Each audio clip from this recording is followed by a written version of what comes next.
shame, it's the name of her game. There's so much to do, and we're gonna speak true. So many to blame.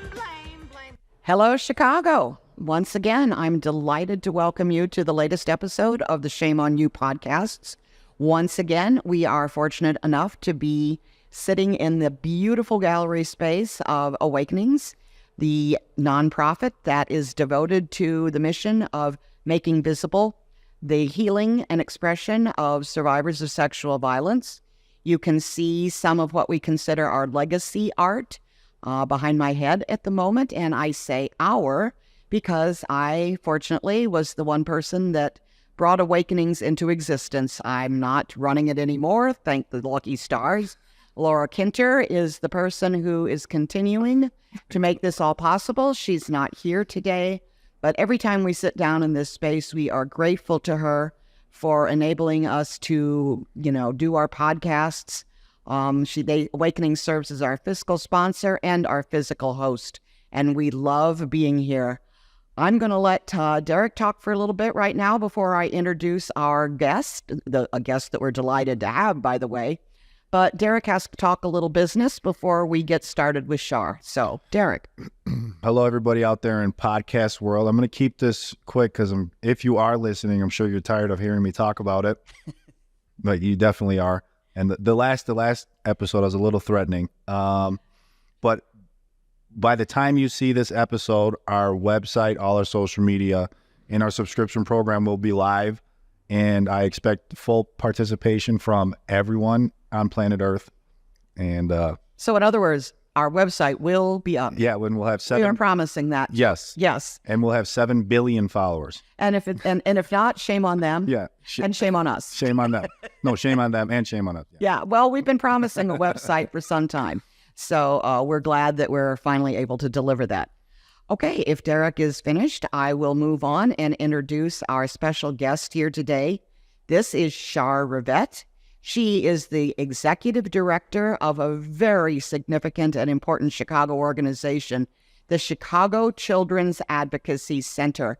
They are located on, I would call it the near west side, the near southwest side, near Roosevelt and Damon. Is that correct? Mm-hmm. They are surrounded by hospitals. You could not be in a safer, more service-oriented location. At least that's what I think, and I've been there now, so I know. Derek and I were fortunate enough to visit there and have a tour, so we know a little bit about what we need to know in order to ask the right questions, I hope. But I'm going to let Char talk about her organization and why she wanted to be here with us today. Thank you so much, Jean and Derek. I am just absolutely thrilled to be here today. Thank you so much for reaching out to me and for giving me this opportunity to be here. So thank you. Yeah, absolutely. Thank you. Thank you. It's exciting, and I love the space, love being here in Chicago. So Chicago Children's Advocacy Center. We are a not-for-profit. We are the largest children's advocacy center in the state of Illinois and one of the largest in the country. So we are actually one of 41 in the state and one of about 1,000 across the country. But here at Chicago CAC, which we like to call it that, Chicago CAC, we consider ourselves to be a leader in this field, a leader in what we do. And what is that? So what do we do? So we are a not-for-profit, and our sole purpose is to prevent and intervene and respond and heal when there are cases of child sexual abuse in the city of Chicago. We also provide services to other children that have experienced other types of trauma, so witnessing violent crime, for example, other types of child abuse, witnessing domestic violence, that kind of thing. But our main kind of purpose is responding to child sexual abuse cases. So what that looks like is a collaboration, and that collaboration is unique because we collaborate with the public entities that are responsible for actually investigations. And that's the Chicago Police Department, the Department of Children and Family Services, the Cook County State's Attorney's Office, and we also partner with a hospital, Lurie Children's Hospital, to help with the forensic medical piece. So we're unique that we're a not-for-profit, and we all know the challenges of being a not-for-profit, but we're also a collaboration responsible for jointly responding to these cases of child sexual abuse in the city of Chicago. So it makes us very unique and presents all kinds of challenges, as you can imagine, in terms of that public-private partnership that we have. Yes. Yeah. How did you get into this field, and how long have you been working in it for? Well, that would reveal how old I am. Oh, sorry. No, but seriously, I've been at Chicago CEC for 14 and a half years. Okay. I'm a social worker by education training, and I started out wanting to help children that have been abused. You know, I've been doing it for over 30 years in different capacities, but always in the capacity of helping children that have been abused in some way, either by family members or others. It's just a passion of mine. It's in my DNA. It's what I do. And I worked for private agencies. I did therapy. I did, leadership roles in other places. But then I came to Chicago CEC in 2009 and, found my home, so to speak. That's the place where I think I belong. That's part of who I am. I think Chicago CEC is, integrated into my life pretty strongly. I'm a Chicago resident. I feel very strongly about doing everything in my power to make sure that, I do my part to help Chicago's children. Yes. One of the things that you emphasized at the beginning of our tour, and I'd like to get it, out there front and center now, is that you do not, you provide all your services free of charge. Correct. Yes. Could you expand on that a little bit? Sure. So we have a budget of about $9 million to serve about 2,200, 2,500 children a year. And those reports come to us, by the way, from either 911 calls or DCFS hotline calls. And so that's how they get to us. So we respond to any case where the 911 or DCFS is called and that situation happened in the city of Chicago. They get sent to our center. We start to work with those families. The way we make that happen is through a complicated array of funding. About 70% of that funding comes from government sources. That's state and city and federal primarily. And then we have to raise money for the rest.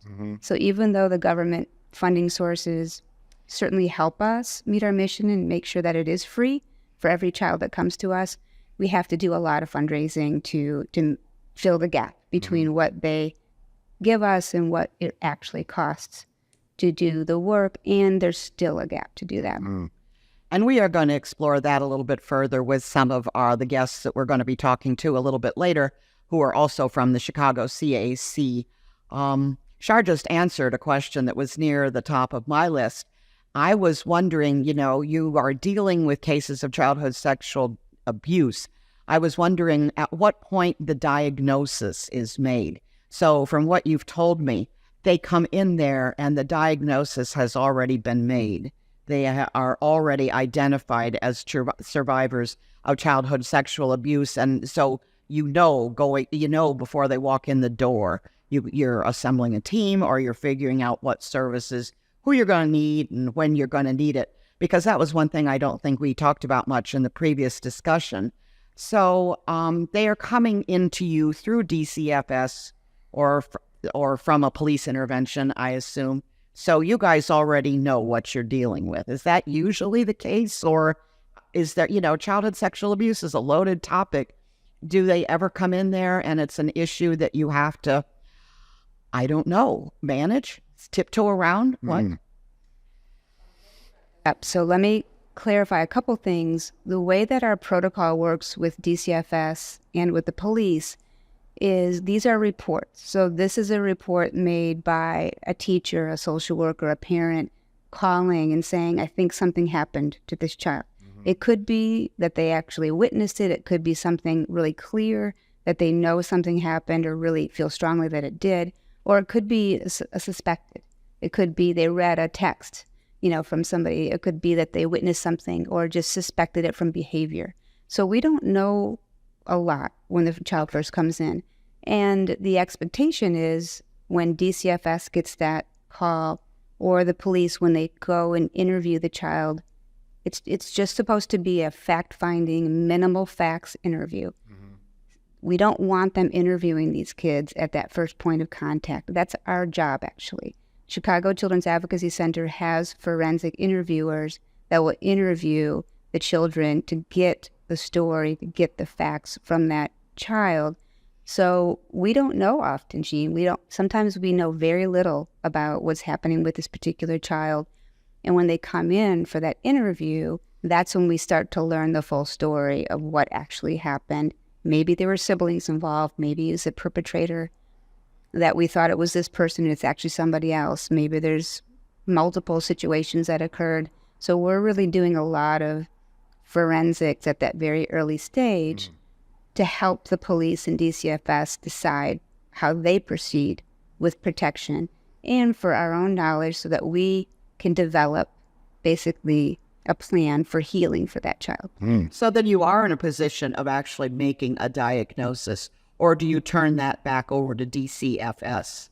Is it their responsibility? Whose responsibility is it to say this child has been sexually abused? It's actually DCFS would be making that decision. So what we do is provide an environment for that child to fully tell their story in their own words, in a space that's safe, with non-leading questions, so that because it is also a piece of evidence, right, can be used in court, to make sure that that child feels free and able to tell the worst thing perhaps that's ever happened to them in that setting.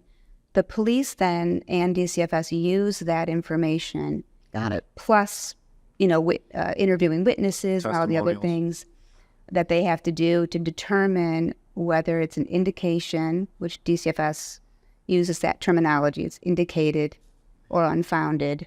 And then the police use that information to decide if they have enough information to make an arrest and proceed. As far as we're concerned, in terms of Chicago CAC staff, we're going to help that child no matter what, and we are going to offer that child and family services. We're going to continue to work with them in mental health treatment and case management, regardless really of what happens with DCFS and the police. And frankly, sometimes these kids just aren't ready. They're going to be in that interview and they're not going to be ready. And sometimes they don't disclose. Sometimes they're just, too scared. But we're still going to keep working with that child. And maybe 6 months later, maybe a year later, whatever, they might be ready then. And then we'll usher that child back into the investigative phase when they're ready. So are you saying that you maintain contact with the case regardless of what the police or the DCFS is doing? Yes, I think that's one of the key important factors of why children's advocacy centers are important. Because before children's advocacy centers existed, the police and DCFS would do their work and the family was just sort of left, to fend for themselves, especially if the case wasn't pursued, by DCFS or the police, which is common, sure, even today.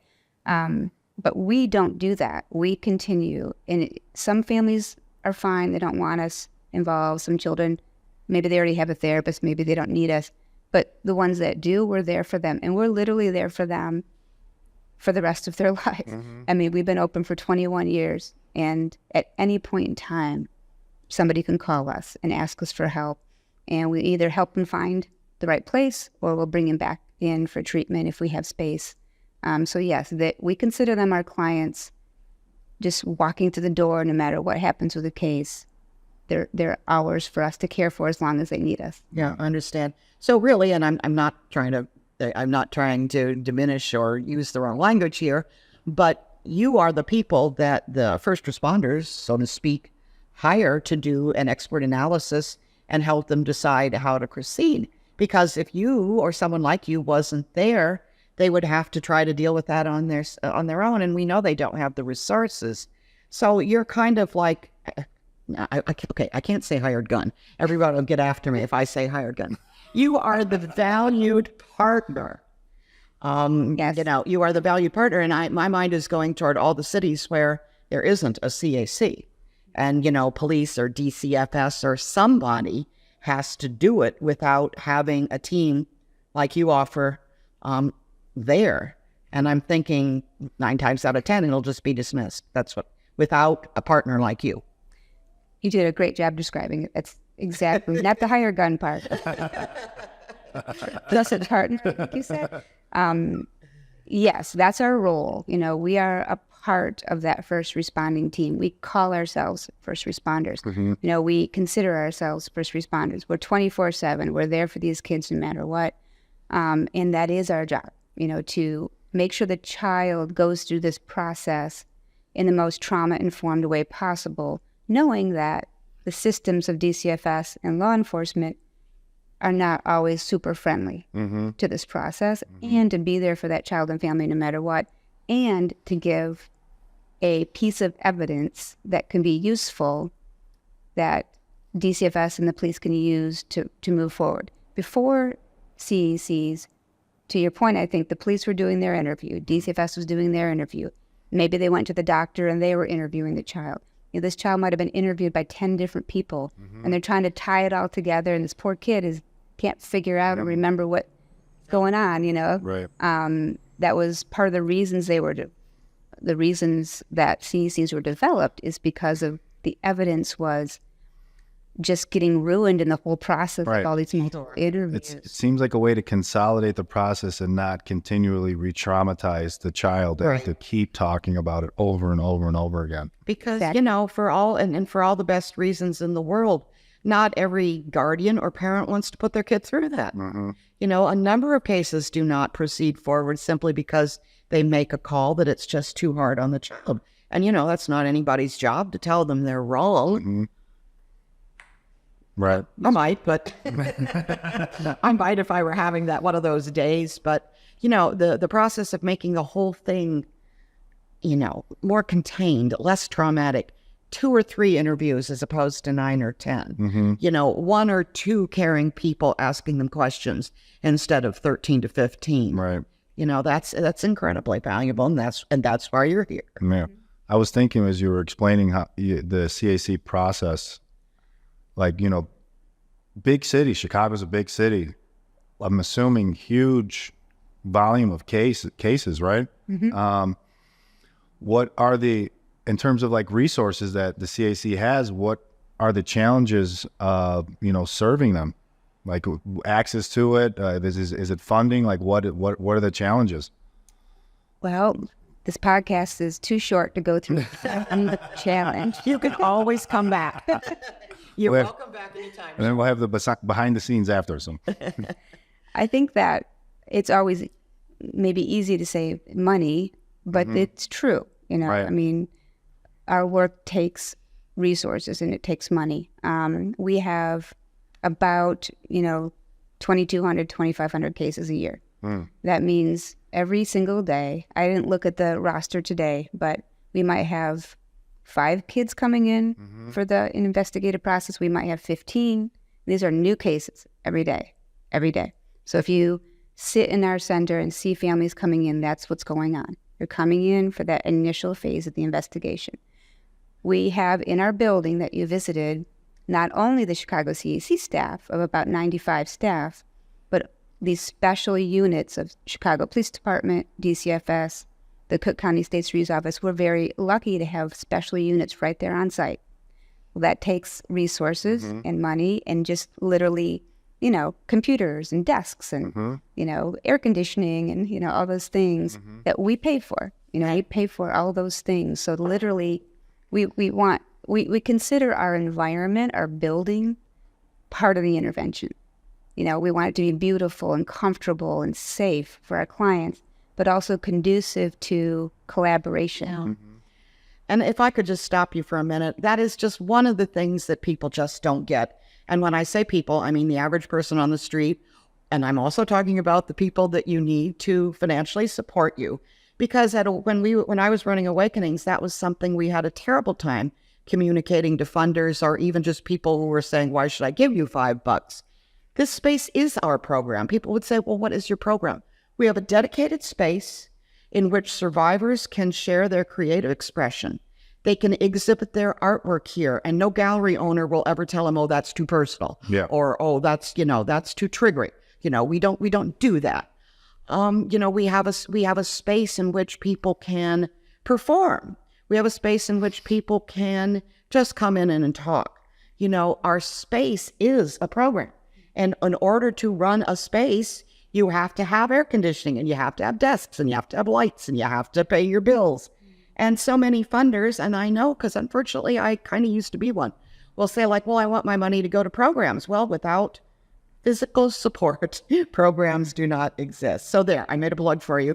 I saved you from having to make that speech the next time you get some unaware donor in your sights.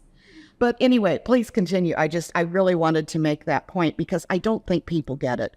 Yeah, I appreciate that because that's exactly what we face as, we're a business, right? Right. Just because we're not for profit doesn't mean we're not a business. We are regulated like crazy. Of course. Not for profits. I mean, I'd have to sit and think how many audits we have, how many entities come in to assess whether or not we're meeting the goals that we said we'd meet, quality improvement goals and, you name it. I have to have people to do that, to collect data, to show. Anyway, it's an expensive thing to run. Yes. And the government right now, I feel like I'm playing, I feel like I'm putting puzzles together all the time. Like, so DCFS will pay this much for our work. The city of Chicago will pay this much. The federal government will pay this much.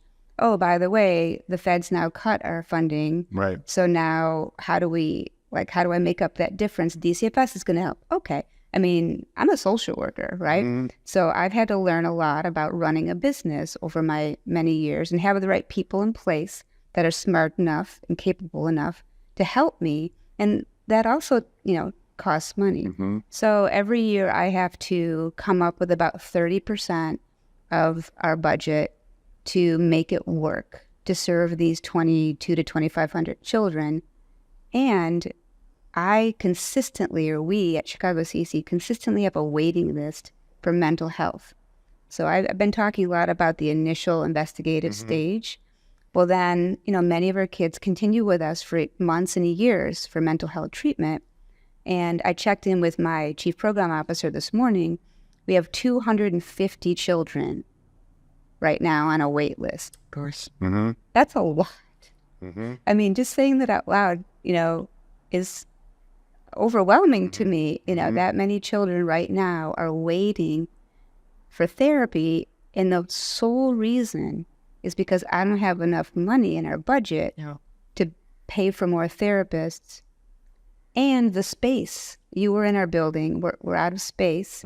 So even if I had operating dollars to pay for more therapists, I don't have any space for them. So that's another piece of the puzzle that I don't think a lot of people realize. The physical space is costs money. It's necessary.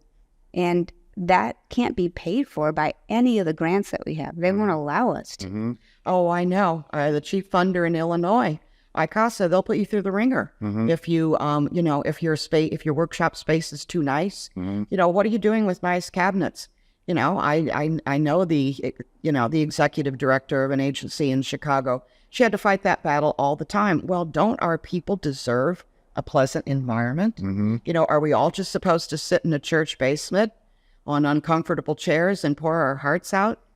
And I don't mean to hurt you when I say this, but if I were in your shoes, my biggest problem would be I would be lying awake nights worrying that those 250 children on your waiting list were not in a safe space. And I know you've done everything to see that that happens, but while they're waiting, are they still being violated? Well, it's something, you can do everything you like, but it's something that's always, in the back of your mind, because again, people don't understand. Home does not necessarily mean safety for people in these situations. It's a scary thought. And one of the things that helps me kind of sleep when I'm able to sleep is at least knowing that because we exist and because we have the collaboration with DCFS and the police, that they are more capable of moving forward with those safety plans, so that even if the treatment is going to take longer than we want, hopefully the safety plans are in existence to keep the perpetrator and the child separated. And that we as advocates, because advocacy is in our name, So we are going to advocate for that family if they're concerned about separation from the perpetrators. For example, maybe the perpetrator, they live with him, and maybe DCFS did not indicate the case, and so they're still with the perpetrator, and they feel forced to live there because they don't have enough money. So that's something we'll help them with, either through advocacy, case management, connecting them to other organizations that do housing. That's part of our job, is not only collaborating with those multidisciplinary members, but collaborating with the dozens and dozens of agencies around Chicago that do similar work, so that we can always reach out, to make sure our kids are getting some service. Yeah. When you said there's 250 kids that don't have access to mental health, it made me think about maybe it was the second podcast we did, and I just Googled, I just found the thing from John Hopkins, Bloomberg School of Public Health, and it says the total economic burden for child sexual abuse was $9.3 billion. Yeah, we've quoted that one. Right, so those 250 kids that you're not given the resources to help them, right? And I was like, that's what I wanted to frame the issue to people that can make decisions, is it's a net loss for society. It's costing us more and more money for not being able to service, get there when the problem happens. And it's just a negative feedback loop. Yeah, it's the difference between, early intervention and prevention and reactive. You and I were talking about this. We just feel like all we do is react. All we do is react. All we do is put a Band-Aid on an open bleeding wound in our society that everybody seems to be content to let continue. So at the local level, just say Chicago, what resources would the CAC need to get in front of the problem? I know it's a big question. It's a lot, but what would need to be on offer? Well, we've certainly looked at this. This is not a crazy question, because we assess, we do needs assessments. We kind of know what we want. For example, we need to double our mental health department. That would fill that gap. And that would cost us probably another $5 million a year. We know that, to hire the therapists, to have the infrastructure in place, to have all the quality improvement and accounting and, management, all that stuff. So we actually know that would cost us about $5 million to do that. We also know that we need space. So one of our initiatives right now is to look at new space in the same area that we're in, because we're right in the middle of the city. We're in the Illinois Medical District. Central. It's central. It's safe. It feels good to people to be there. People can get to us from any point in the city. We're sort of neutral, meaning we don't have there's not much of an identity, cultural identity, the Illinois Medical District. So it feels kind of good no matter who they are, because we serve the entire city of Chicago. So we're looking at building another building adjacent to our current building so that we can connect and expand that mental health program in addition to a new program that we're developing. So that's where we think we need to be to truly put a true dent in what's happening, so that we can save. It's true what you're saying. We can save millions, billions of dollars by intervening early, because we also know child abuse can be cyclical. We also know that untreated child abuse, with other conditions being related to it, can cross into the next generation. Yes, the next generation. Let's put that in plain language, folks. Untreated children grow up to, unfortunately, perform the same acts themselves. Not every time, obviously. Not every time. I haven't. Derek hasn't. But it is a legacy. And, without the proper interventions, without the proper help, this is why it continues to go on and on. Wouldn't it be fascinating someday to figure out who the first child abuser was?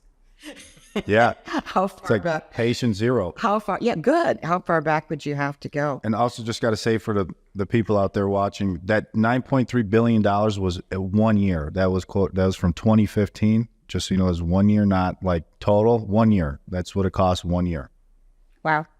Yeah, people have an amazing ability to ignore statistics like that.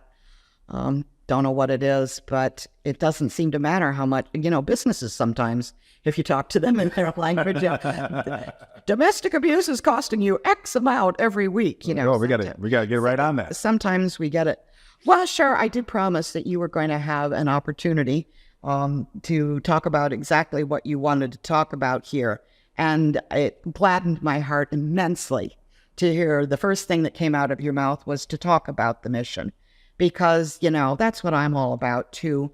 I was going to ask you why in 25 years of working this mission, I hadn't heard of you guys, but I decided that's irrelevant. Because one of the things that has really confounded my mind over the years and has made it hard as an advocate, as an activist, as a donor, nobody's mission is just this. It gets tagged onto something else. It gets mixed in with other things. And then I usually end up looking at it and going, okay, my last name is not Rockefeller or Carnegie. It isn't. Do you know something I know? Let me Google it. Where can I, with the resources that I have available, where can I truly make a difference? And I'm confounded all the time. I'll just be frank with you. I have not found that place. And one of the first things that we found out about you was that you were very upfront about the fact this is what we are about. Now, I'm sure you get involved in all sorts of related issues, and I understand that. But you, today and earlier, this is what you came up with. We are about, we advocate for and try to build awareness of and prevent childhood sexual abuse. So like I said, take it away. Talk about the things that you most wanted to have the opportunity to say here. Well, thank you, Jean. You're a great listener, by the way. Thank you. I don't get told that all that often. You're nailing it. Thank you. Well, yeah, Chicago Children's Advocacy Center, that is our mission. Yes, we use our skills to expand a little bit, like with children that witness violence, because we know the way that we work with kids works for those types of kids too, or kids that experience physical abuse. But we are deeply the experts in child sexual abuse, not just for the city of Chicago, but, really nationally. We're a big center. We're on the national framework. I'm a member. I'm a member of the board for the National Children's Alliance. I feel like it's important to not only impact your city and your kids, but how can you use that to impact children, like those spheres of impact that circles of impact that you might have. But, primarily what people need to know is that child sexual abuse is common, that it happens across the board in every neighborhood, in every socioeconomic status in terms of family, race, ethnicity, you name it. The research shows us that this isn't a problem in X community. Every population. Yeah, prevalence rates are just about the same. Yes, they are. And we serve the city of Chicago, which basically has everything. Yeah. You name it. So, but it's not reported. So it's another piece that people need to realize. I guarantee that anyone listening to this or watching this knows somebody that's been sexually abused, or they have experienced it themselves. If they don't know literally someone, if they just ask some questions, they would find out. That's how prevalent it is. So it affects everybody. Probably at the Thanksgiving table. Yes, exactly. And hey, all you listeners, you know me and Derek, so you cannot say that anymore. Yeah, right, exactly. Hello, here we are, guy. Yep, shame on you too. We also know that the risk can be reduced. It's hard to say that we can prevent 100% because there are bad actors that exist in our world, and as entities that protect children and provide services to children, we have to do our best to reduce risk. It's the adult's responsibility to reduce risk and opportunity in settings where sexual abuse could occur. That includes parents and caregivers, includes people that provide services to children. I think all of us as adults are responsible for that. And I think prevention, so we do prevention work too. I didn't talk a lot about that, but we have a team of outreach and prevention workers that go out and do work in the community and train caregivers, children directly, schools. And I think that's a big part of it. To me, if I'm going to intervene and do the intervention work, response, the first responder work, I got to be devoting some resources to prevention. Otherwise, it's a black hole of, more and more cases coming in. And so we devote money towards prevention. We devote some of that unrestricted money that we get towards prevention staff. And I think it's all of our responsibility to seek that out, seek out ways, if you're a parent, to talk with your kids and work with your kids on, honest conversations and helping your kids feel safe. If you work with children in your profession, you should know what the signs and symptoms are, how to intervene. If you're running a program, you should know how to create safe spaces and to reduce that risk and opportunity, and then what to do when a child might say something or there's a report. I think that's critical for us to do. I think we, as community members, have to know that investment in this issue will have extreme reward for us as a society because it's so prevalent, it's so shameful still. So there's a lot of underreporting that still happens. So if we can get in front of it, we're going to just be better as a society as a whole. When you think about the DNA of all of us, and there's more healthy DNA, we as a whole community and entity are going to be healthier. So kind of thinking about it that way, that it's important to invest and that it's good for all of us, that we're all healthy. So those are some of the things that stick in my mind. No better way to ruin a child or a human being for life than to use them as a plaything. Yeah. When they're too old to know what's going on. I've said that for years. And I said it again. I think there's also hope, though. Like, I couldn't do this work if I didn't have hope for healing. And I totally agree with you. And that's why I do this. That's why I became a therapist 30 years ago, because interventions, timely interventions by the right people work. And that's something people don't get either. And that's never too late to heal either. No, it isn't. Yeah, one of the things Gene and I, Tom too, talk about all the time is there's all these, especially in today's society, 2023, there's so many different social issues that are gaining traction, gaining awareness. I think during COVID, there was a big mental health awareness kind of push.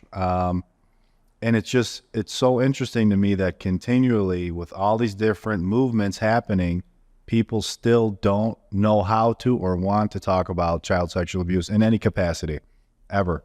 Yep, the elephant in the room. Yeah. Well, I mean, we do, and we will continue to. But just in their help. and generally in society, it's like, this is just, we just, it's not, I can't keep it over there. But I see the seeds of it changing, right? Back to the hope. Yes, I do. But I tell you, it's taken a long time. I mean, I only have so many years left, to do this. Yeah, I'm older than you are. I'm not divulging my age either, although I kind of think I already have. No, and, that's one thing if we had more time, the people who are fighting the good fight, there's an incredible burnout factor in this line of work. And some of the best people, they can't do it in their 40s. They just, you can't always do it. So there's something in your budget as well. You find good people, and then you have to take care of them and nurture them so that they can continue to do what they're doing. It's just, and this is why Derek and Tom and I are here. There's all these things that I don't think people think about.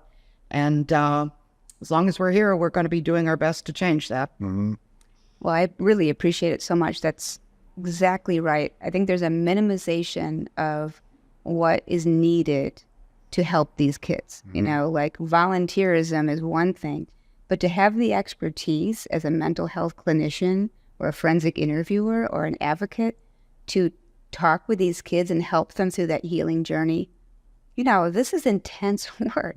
This is years of education and training, not just getting your master's degree, but hours and hours and hours of ongoing training and supervision and review to make sure that you are truly doing the work correctly to help these kids through it. That takes money. And I can't tell you over my many years doing this, how many times we've had to kind of bring a therapist in, train them, get them really, really good at their job so they can move on, and go to for-profit or go to private practice.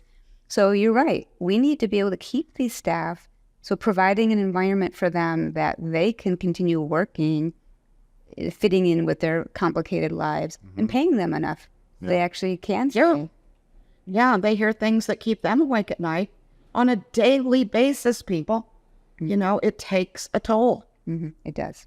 I love to tell people the story about when Laura and I were working at Awakenings and we launched our literary magazine. Laura and I went through 80 submissions in 2 days, 80 stories of people who had been sexually abused and were trying to figure out a way to heal.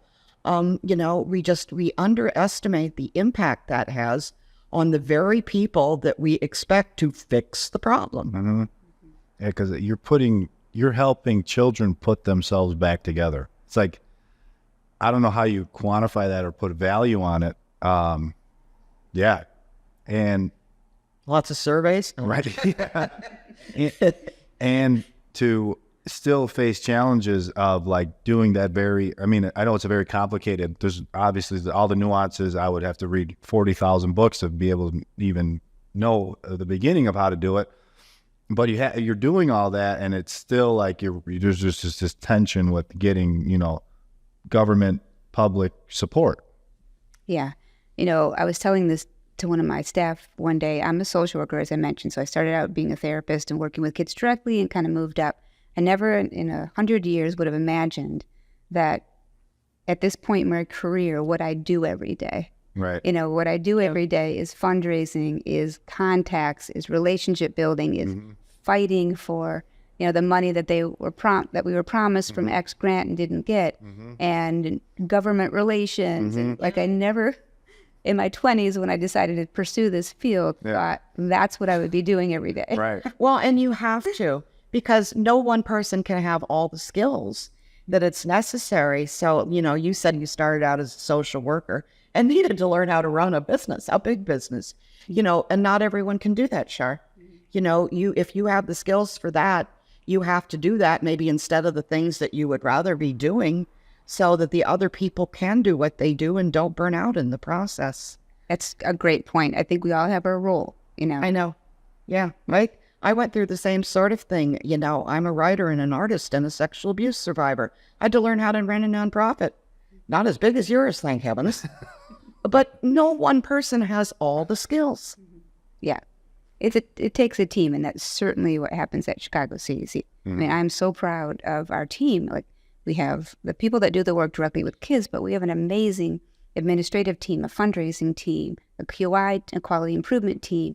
We together, I always think of it as like a beehive. Like, I talk about the beehive of our cases, but it is for, the behind the scenes work too. And that's the only way we can do this, so that we can show that we're doing our work well.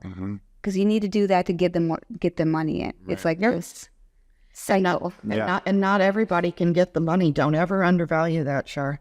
Because there are people that can help the kids, but not everybody can raise money. On that note, I am immensely grateful for the amount of time that Char has given us these days, and I know she has important work to do, so I don't want to keep her over whatever time she allowed in her head for this, but before she went on to the next thing.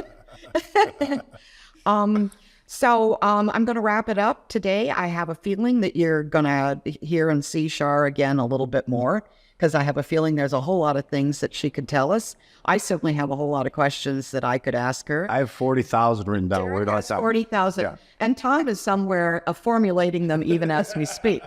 He's like saying, darn, I'm not there, but if I were, here's what I'd be asking. So thank you, everyone out there who joined us today. We are grateful once again to have such a wonderful place to do this. We're very grateful to the crew that we have here today, none of whom you see, but they're here. There's Joe, and there's someone on sound who isn't telling me his name. Thank you. So we're not going away. We're not going anywhere. You can hit us with a stick, but we'll just keep coming back and asking for more. So once again, I'm going to have Derek close us out with a little bit of business. But thank you from the bottom of my heart, Char. It's guests like you that keep me going. Yeah. Well, thank you, Jean and Derek. I am so appreciative for this gift of being on this podcast with both of you. Thank you. Thank you again, Char. I really appreciate it. And yeah, like I've said 40,000 times, is by the time this episode airs, the Shame on You website will be up. All our social channels will be up. Our subscription program will be up. Please support us. We need your help. Thank you. We need your help, and because Derek is so brilliant, he has made it very easy for you to do that. Simple. Go to the website. Click of a button. Everybody uses their thumbs. Everybody's got thumbs. That's everyone knows how to do that these days. Yeah, right. Hey, use your thumbs.